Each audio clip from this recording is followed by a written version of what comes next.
Hi guys! So today I wanted to talk about culture shock. I'm sure if you've ever studied abroad, even traveled abroad, somebody has said something to you along the lines of, oh my god, the culture shock, you're gonna have such crazy culture shock. Or like, when you come back, they ask like, what was culture shock like? What was your experience with it? I didn't have like a realistic expectation of culture shock. I thought it was gonna be this big moment where it kind of hits you and you're like, oh my god, I'm in another country, this is so weird, everything's so different. But that's not what happened to me at all.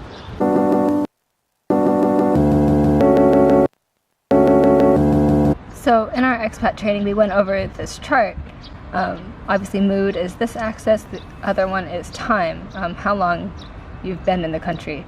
So when you first get there, everything's great, it's awesome, it's super exciting.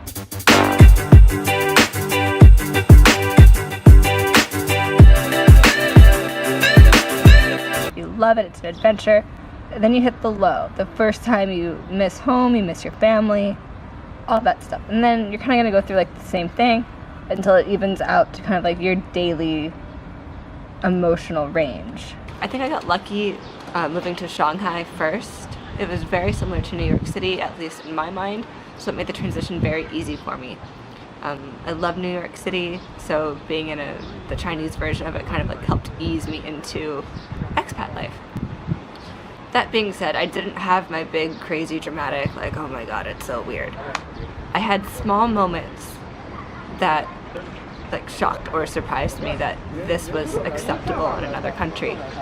The first one was, I'm gonna go to the Bund, I'm gonna see it, it's a big tourist attraction, and then I'll walk home.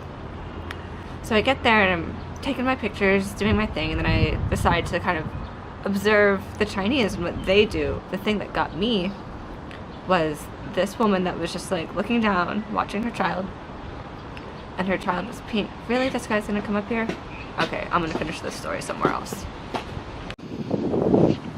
Okay, I moved. Hopefully nobody else comes and sits down next to me. So I was telling the story of the Bund. So there's this woman like just looking down at her child because her child was squatting on the ground. And then I noticed this puddle just like coming from the child. The kid was peeing on the ground in the middle of a public square, kind of like this one.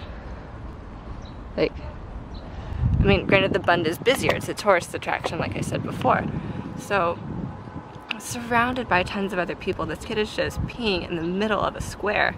Can you guys see me?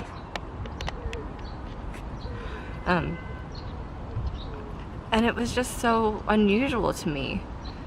There are hotels across the street, shops, there's public bathrooms, and yet this mom is letting her kid just go right in the middle of the square. The other thing that gets me, as far as like something that hit me as culture shock, was, how do I describe this? It goes beyond spitting, but not just like spitting, like, oof, God, I hate that sound. Even when I do it, I hate it. But like, gonna cough up a lung, hawk a loogie in public, and people blow their nose like onto the sidewalk, just blowing snot straight to the ground.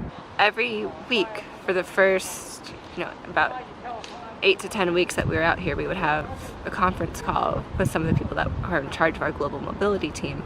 And one of our assignments one week was to go out and find a place that you can go and feels like home, where it's a comfortable place to be that's not your hotel room. I found a 4-story foreign language bookstore. It was predominant foreign language, and this bookstore was English. So I spent entirely too long there picking up, 100 books, putting them all back because, I was gonna have to move out of Shanghai. I didn't have the space for all of these books. But I did buy one book. I bought this massive coffee table book of Salvador Dali. So even in my apartment, when I left Shanghai and I wouldn't have that bookstore anymore, I could pull out this thing that, I loved and was familiar. And books are actually like a really big thing for me out here. Just when you read and you get lost in that world, you completely forget where you are. Like, I've been reading Harry Potter and I'll like look up and I realize like, I'm not at home in America, where I've read all the books before. I'm in my apartment in China. I mean, I guess I went through the emotions that they talked about with the chart, like the highs and the lows, but I never got super low. I was never like crying in my hotel, like, oh my god, I just want to go home. But culture shock isn't this like earth-shattering emotional moment. At least it wasn't for me. But I also did get to go through that expat training where they told us, find something that makes you happy that you can bring with you. And they told us, okay, now find an external place to go to that is outside of your apartment that will make you happy. Alright guys, thanks for watching. That's all I have to say on the topic of culture shock.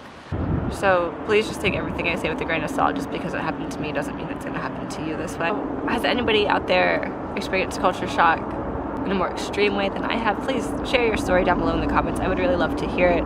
If you haven't already, please subscribe. The button is right there. Thanks guys. Bye.